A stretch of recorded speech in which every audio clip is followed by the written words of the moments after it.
Thank you, Conor, for the very interesting lecture and covering so many topics which I'm sure we wish to take up. First of all, we'll ask our discussant, Nikos Alivizatos, to respond. Thank you very much. Thank you for inviting me for this interesting debate. And let me welcome myself, Conor Gearty, in Athens. I was not invited to give a second lecture, of course, but to respond to Conor Gearty, so I prefer to stay here. For this purpose, I have also divided my comments in two parts with 3 points each. So, first part, the things I believe we have in common with Conor Gearty. Second part, where I believe we differ. The things we have in common. In 1990, I received from Cambridge, where I think you were teaching, from a student of mine, your book, Freedom Under Thatcher, with a card inside, with a postcard inside, talking with very good words about you and your teaching. That book was very critical toward the practice of Mrs. Thatcher in the field of liberties. Might I read you the titles of some chapters? Extension of police powers, interception of communications, national security state. And there was also a long list of cases, starting with the famous spy catcher, minor strikes and so forth, and other Ireland issues. A very, very pessimistic account. In the postcard, the former student of ours, because she was also your student, who I believe is in this room, was telling me, look, things are not so bad in Greece. So that's the first thing we have in common, an interest in human rights. And I would add to this, reading one of your subsequent books, this one, Can Human Rights Survive?, that you do not stick to your initial points, you evolve. And this is extremely important, to see yourself from some distance and, tackling the same issues in a different way as times go by. So our interest in human rights, and also not in a dogmatic way, but, in an evolving way. Second point in common. Beyond academics, we both are practicing lawyers, which is very important, I would say, because we care about arguments, we care about the details, and not only about big words.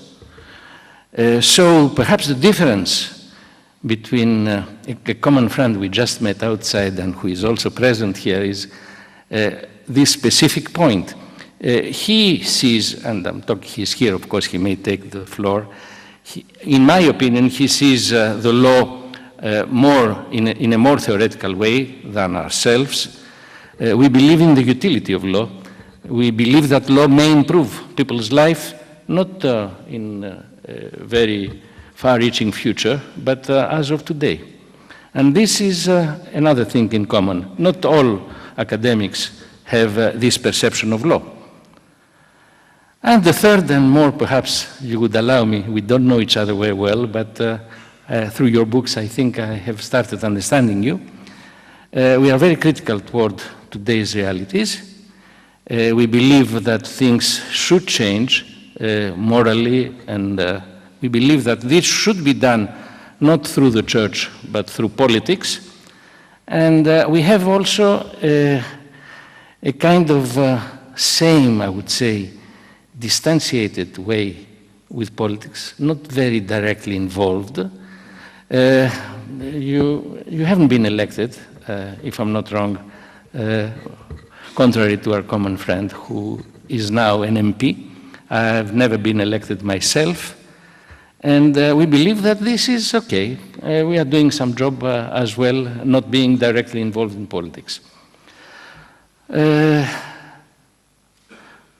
Part two, the points in which we differ. First, of course, the obvious. You are a common law lawyer and I'm a civil law, tradition lawyer. We are both positivists. Of course, you include court judgments in standing laws, while as good positivists in Europe, we believe that court judgments are not exactly the same kind of source of law. But we have, and this is, I would say, perhaps the most important difference, a different perception of the role of the judge. Judges are heroes in Britain and in the Commonwealth world. They are not in continental Europe. They've never been in Greece, especially. So I would say our priorities are different. If I'm not wrong, the cornerstone, and let me correct the Greek translation of today's lecture title. It's the future, the rule of law in Europe, not κανόνες δικαίου στην Ευρώπη, κράτος δικαίου στην Ευρώπη, and the future of the rule of law in Europe. So the cornerstone of the rule of law is, of course, to have efficient remedies, independent courts, and the enforcement of court's judgments. Might I just, as an anecdote, remind you, or tell you, perhaps you wouldn't know it, that there is an article in our Constitution, Article 95, paragraph 5, which provides, surprisingly, that administrative authorities are bound to enforce court rulings. We need such a provision in our Constitution, you know. So our priorities are not the same. We live, I would say, and not only Greece, I would say continental Europe lives in a different world. In many respects, not in some only, also tonight, you have been very reserved toward judges. We are reserved, of course, but not to the same degree. And this is a point where, you know, quantity becomes quality as well. Second point in which we differ, I think you over-exaggerate your criticism. I have the feeling, reading your subsequent book compared to some previous ones, that expressions such as the supposedly free societies you are using in your neo-democratic, this is an euphemism in Greece because we have a party which is called New Democracy, disguised injustice and so forth, you wouldn't use so easily these expressions today. This is my feeling through the pages of your more recent work.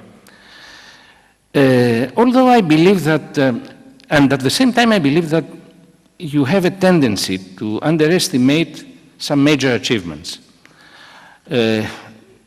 Of course, I know never in the past such a huge number of people have had access to civilization and to a degree of prosperity. So this is, if I may say, the positive aspect of globalization, and you seem to ignore it. Inside our societies, never, I would say, in the past, our people have had access to such a degree of prosperity, and I'm talking about Europe in general, as they had up until the 70s or 80s. Perhaps now you are right, of course, in criticizing how things have evolved. In my opinion, however, your criticism is to some extent partial. The last, which is the most subtle, of course, and concerns the title of our panel discussion, is that I discern an element of, you know, some British isolationism in your speech, if not parochialism as well. We do believe that the rule of law in Europe has been reinforced after the Second World War.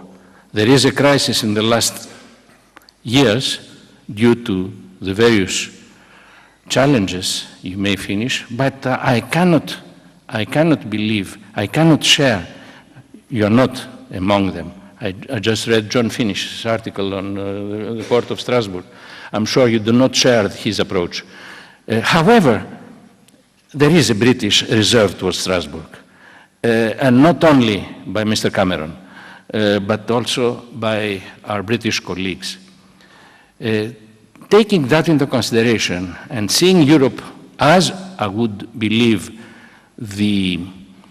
I wouldn't say the cornerstone or the palace of freedoms and of the rule of law, I would say as a very important factor toward constructing the rule of law in my own country and in Europe in general, I have a little bit the feeling that you as British and we as continental Europeans and Greeks might have a different, slightly different perspective. What is important, though, is that we have a different agenda, a different hierarchy of what should be done. Let me conclude, and this is the optimist aspect of our approach. We both believe that in theory, democracy and the rule of law are not in conflict. They supplement each other. We have some slight differences in the way to approach it, to approach that end.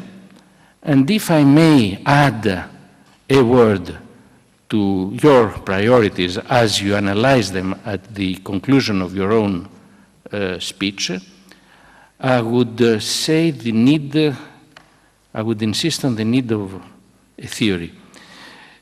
What theory? The passage from the nation state to something wider, which for the time being is not yet a federation and is lacking of democracy. The European people do not intervene, as you correctly say in your books, in the decision-making process as they should have.